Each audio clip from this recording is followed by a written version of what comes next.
Bonjour tout le monde, bienvenue dans Gérer les domaines et les utilisateurs. Alors on va voir un autre volet sur notre Fortimail. Bien sûr, avant de commencer d'envoyer un email ou quoi que ce soit, on doit créer les domaines. On doit créer les utilisateurs comme on a fait sur Zimbra et aussi faire la connectique avec le MX pour que tout fonctionne et puis on va essayer de commencer à envoyer les emails en utilisant bien sûr notre serveur Fortimail en mode serveur. Alors, avant d'attaquer ce lab-là, on va partir sur les directions des emails et aussi on va voir comment faire pour la vérification des destinataires, comment ça se fait. Alors, pour la direction des emails, bon, je veux basculer sur mon whiteboard, c'est plus facile pour moi. Je bascule 2 secondes. Alors ici, je suis sur mon whiteboard. Alors j'ai pu récupérer ces éléments-là. On a un mail sortant. Alors c'est un mail from. Alors un mail from et un mail to. Bon. Ici c'est a@xx.yy.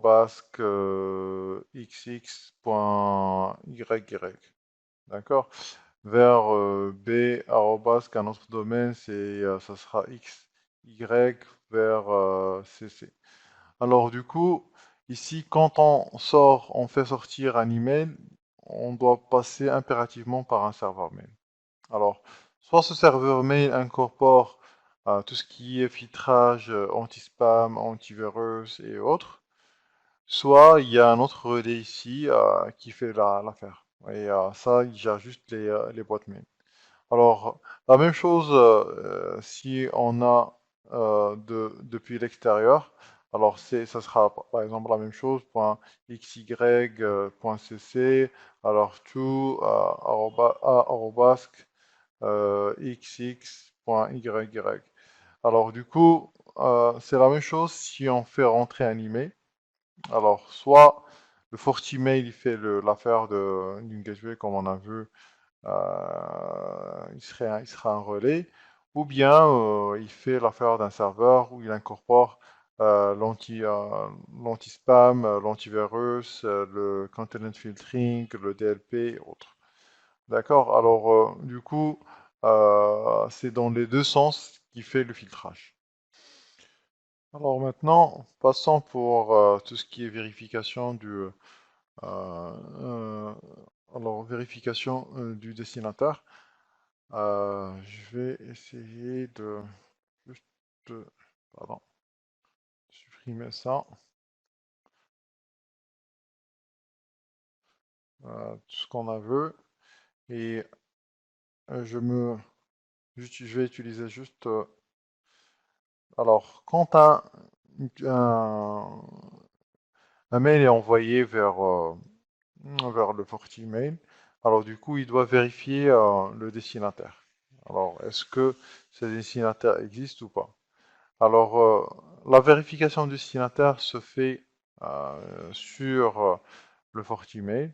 Alors, du coup, euh, soit il y a la vérification du destinataire, soit une suppression automatique des mails invalides de ce destinataire. Alors, du coup, à force d'avoir plusieurs mails de ce destinataire, on va le mettre sur la quarantaine et la base, ça va augmenter. Alors du coup, il faut mieux faire une vérification automatique de destinataire avant que cette,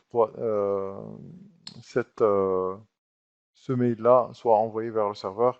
Et cette vérification, elle se fait soit en mode gateway, soit en mode transparent, pour ne pas permettre d'envoyer le mail vers le serveur pour qu'il ne soit pas encombré. Voilà, ça c'est parmi des techniques de vérification des destinataires que le Fortimail peut le faire en mode, comme on a dit, gateway ou transparent. Bon voilà, alors maintenant on va passer sur notre lab pour continuer notre configuration de notre Fortimail. Je vous dis à tout de suite sur notre lab. Bon, maintenant je suis sur mon lab. Alors on va partir pour changer le domaine, comme on a dit, et créer des utilisateurs. Alors c'est pour ça on va partir sur système Et on va descendre sur Mes Settings pour tout ce qui est domaine. On va rentrer domaine, ça sera power.fr. Et le hostname, ça sera mail. Et je vais appliquer. Alors, c'est juste, voilà, apply. Alors maintenant qu'on a cliqué sur apply, on va partir sur domain end user. On va faire domaine et on va créer un nouveau domaine.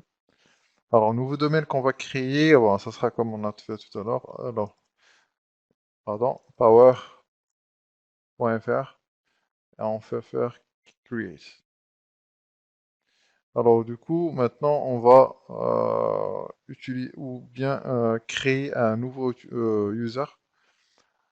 Pour cela, bien sûr, on va cliquer sur User, New User. Bon, je vais créer deux users. Alors, ça sera anas @gmail.power.fr. Display, bon, ça sera anas power par exemple. Et ça sera un utilisateur local. Je vais faire rentrer, je crée, appliquer un mot de passe. Et bien sûr, je vais créer un nouveau, alors que je vais appeler admin, par exemple. Alors, ça sera ici admin power. Alors, ça n'a rien à voir avec l'admin qu'on utilise pour se connecter à l'interface administrateur. Alors, c'est des comptes pour boîte aux lettres, quoi. Alors, maintenant qu'on a créé notre nos comptes. Alors, on va partir sur notre DNS qu'on a utilisé pour les autres. Alors, sur ce DNS, tout d'abord, je vais essayer de pinguer et voir est-ce que j'arrive à joindre mon, mon serveur. Alors, ping 192.168. Normalement, je dois le pinguer. Il n'est pas pingable ou bien il y a un problème de route quelque part.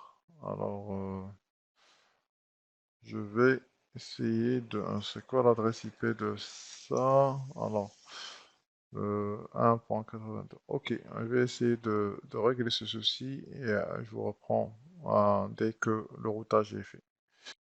Mais avant de voir le routage, bon, on va juste sur le DNS ajouter euh, le mail serveur de Power qu'on a créé. Alors ici, comme on a vu avant, on va ajouter ici, ça s'appelle mail, ça sera le 192.168.1.99 et add host. Bon, il est ajouté et on a vu pour ajouter les MX encore, on va choisir celui qu'on vient de créer maintenant sur Power. Voilà, et OK. Alors ça, c'est les références qu'on a parlé sur quand on était en train d'expliquer comment ça se passe au niveau du fonctionnement ou du routage, comment ça se passait au niveau du MX, quoi. Alors, je vais fermer ça et je vais basculer vers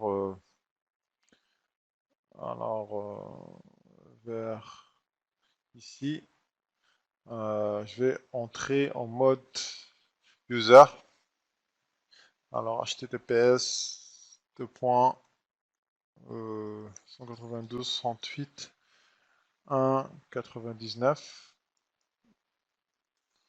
Cette fois-ci, voilà, sans admin cette fois-ci. Voilà, parce qu'il va automatiquement avec l'admin, quoi. Euh, voilà, sans admin. Et on peut voir que sans admin, il accède directement sur le webmail. Alors, on a déjà créé un compte là. Alors, je vais me loguer sur mon compte et je vais essayer d'écrire ou d'envoyer un email en local d'abord. Alors, admin, euh, c'était power, pardon, .fr. Voilà. Et ici, on peut faire test, send. Alors, ça a été envoyé. Je me déconnecte vite fait. Alors, admin, si je me rappelle, c'est le bon mot de passe. Oui. Alors, on doit attendre un peu pour que ça reçoive le mail, quoi. Alors, et aussi ici, je vais envoyer sur euh, power.fr. Alors, send, ouais. J'envoie de toute façon par rapport au mail. Et ici, je peux voir est-ce qu'il y a des événements. Alors, accept. On peut voir qu'en quoi par rapport au mail. Anas@power vers avec test. D'accord? On peut voir c'est quoi. Bon, ça c'est internal. MTA. Alors, il a pas pu résoudre le problème du MTA. Bon, on refresh, bon, ça nous a mis, ouais, on peut voir les deux mails maintenant.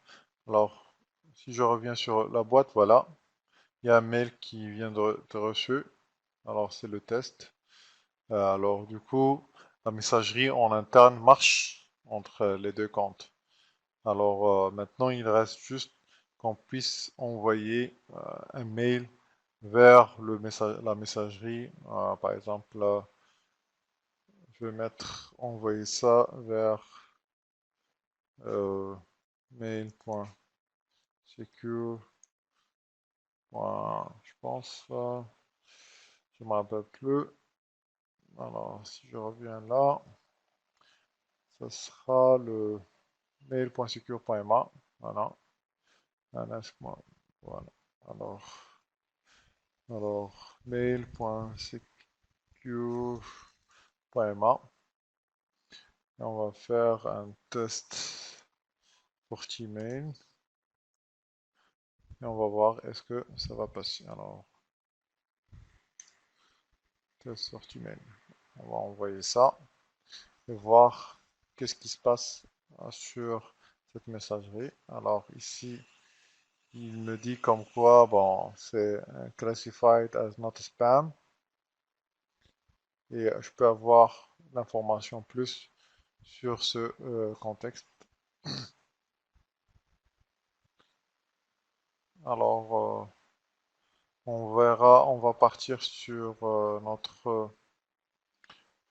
voilà, ça. Voilà, mon mail est arrivé depuis mon serveur euh, Fortimail vers mon serveur Hmail. Alors, vous pouvez voir comme quoi maintenant on peut envoyer depuis mon serveur euh, qui est sur le 192.168.1. quelque chose sur mon serveur qui est sur le 10.1. Bon, c'est deux adressages qui sont différents. Imaginons que c'est deux nuages ou deux réseaux ou euh, deux structures qui sont entièrement différentes parce que c'est du réseau différent. Bon, voilà, alors merci d'avoir suivi et on partira sur d'autres sujets sur notre Fortinet. À très bientôt et à la prochaine vidéo. Merci, au revoir.